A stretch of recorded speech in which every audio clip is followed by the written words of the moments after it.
We need to live in the reality that there's a judgment day coming. That Jesus will return, or you and I will die, and then the judgment. So, are you ready to die?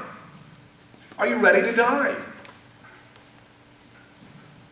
Are you ready for Jesus to come back?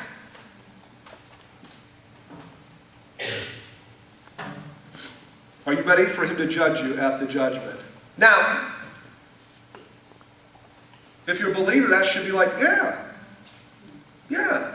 Since I tend to fear a little bit, I'm a little like, gosh, I hope I didn't, All right, my insecurities, that's okay. I'm not perfected in love yet. All right. We could go on, but we won't. Verse 2, love it. Preach the word, be prepared in season and out of season, correct, rebuke, and encourage with great patience and careful instruction. And so the word be prepared here means to stand upon, as to take a firm stand or a hard position. It's a military term, to stay at one's post. And so for Timothy, his post was the pulpit of his church. And from that pulpit, he corrected, he rebuked, and he encouraged people. And so what Timothy's saying is, I believe what Paul's saying to Timothy is, hang in there. Timothy, hang in there. Don't waver. Stay at your post.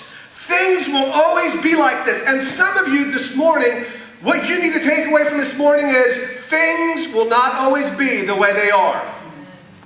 You're depressed, discouraged, you got hopelessness all over you. The Lord wants you to know, it will not always be like this. Stay your post. Pass the test. You can do it.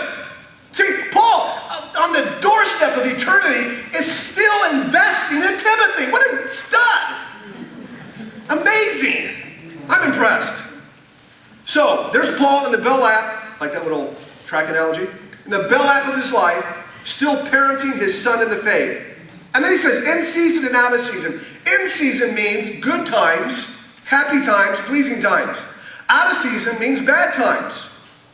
So what Paul's saying is, Timothy, stay at your post, in good times or bad times. Stay at your place of responsibility, determined that you're going to be faithful. That was a translation by Renner. All right? Determined that you're going to be faithful. Faithful! And so are you being faithful in your life right now? Are you being faithful where the Lord's put you right now? You know, some of us, not us, because I don't feel like I have a factory level job, but if you feel like your job is monotonous and boring and predictable,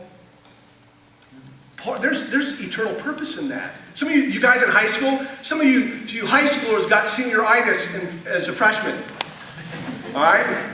You've been dreading high school since your first day of freshman year. All right? Pass the test. Finish well. Because if you don't pass that test now, guess what? You'll have to pass it in college. If you don't pass it there, you have to pass it in your first job. If you don't pass it in your first job, you'll quickly get a second job.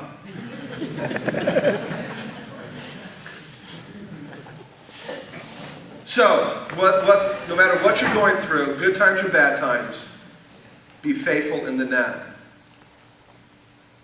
And so it's a good question to ask, do you know what your post, like Timothy's post was his pulpit, his church? Do you know what your assignment is from the Lord? And I got to thinking, yeah, we can't settle that today. But if I were you, all right, and your partial fell out, all right? No, but if I were you, and you don't know that you know that you know, all right, what your assignment is, how long are you going to live without knowing your assignment? What's the bullseye for your life? Why did he create you? Well, I don't know. Well, he had an eternal purpose. And I feel like the last 10 to 15 years, I'm just trying to provoke you. All right, I'm not like, hopefully, Peter Pride here. So, forgive me, Lord. It's like I feel like I'm experiencing why God created little Ty Schenzel. I feel like I'm living in my purpose. And why is Rick Warren's book so popular? Purpose-driven life. Our hearts cry out for purpose. And a moving pulpit, all right? So if you don't know your purpose, be on a mission. And if you're in a small group, or you got kindred spirits, this man's talking about purpose. What's God's call in my life? There is one. And he wants you to live in it. All right? But any purpose that we have will include impacting others. No cul-de-sac Christians. For those of you from Fremont, cul-de-sac is like a circle in a neighborhood, okay? I'm from Fremont, all right? Verses 3 and 4. For the time will come when men will not put up with sound doctrine. Instead, to suit their own desires, they will gather around them a great number of teachers to say what their itching ears want to hear. They will turn their ears away from the truth and turn aside to myths. Sound doctrine. Sound doctrine refers to building up our faith. Sound doctrine protects us against false teaching. And when I read this, the bells and whistles went off in my corazon. My heart, all right? And you know, I'm almost 50, so I feel more strongly about things than I did when I was 40, 30, and 20. All right? And I feel very strongly about this. So I have a question for us. All right? If you're like sluggish, groggy, or whatever, feel free to stand up. All right? Seriously, I don't want you to miss this. All right? But I don't want to talk in the flesh. I want it to be the Lord. All right. Here's my question. How often do you experience conviction when you listen to a sermon or teaching? How often? Conviction. Conviction is an inside ouch. It's godly guilt. It's what I call a shoot revelation. Shoot revelation is when the Lord exposes something in your life that's not pleasing to Him, and your response is, oh, shoot.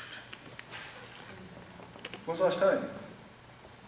Is your heart shellacked? Desensitized?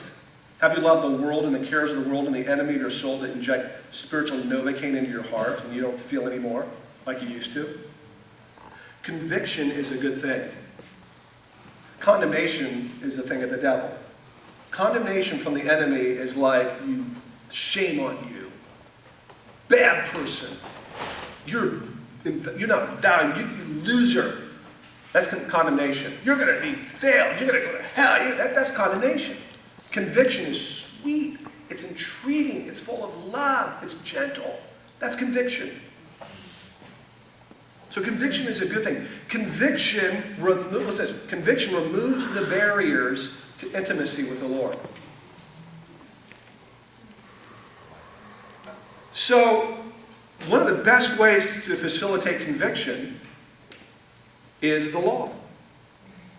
And so, Exodus chapter 20, feel free to join me. By the way, I'm cognizant of when we need to be done here too, so.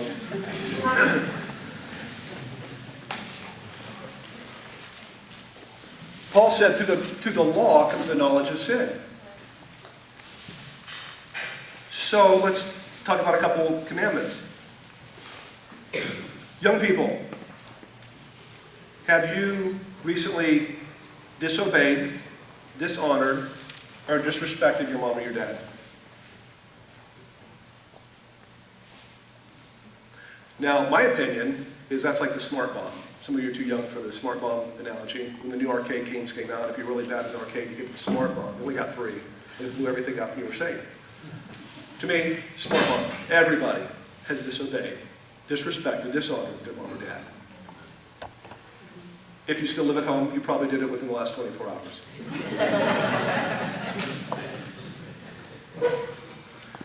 Scripture says, thou shalt not steal. I tell people, like if I find a penny at the Hope Center on the floor, I give it to our bookkeeper. I don't want to take a penny. Paperclip, I give it back to the Hope Center. Highlighters, if the Hope Center bought it, I don't use it for my stuff. I go out to Walmart, and get my own highlighter. Well, I'm not taking anything. I'm not selling. Okay. You ever gossiped about anybody? Stole their reputation? You ever borrowed an answer, taken an answer for a task or an assignment? Don't lie. I don't care what color, white, brown, black. A lie's a lie. 99% of the truth is a lie. Don't be jealous. Pastor Murdoch says the last sin to be confessed at the altar is jealousy. I remember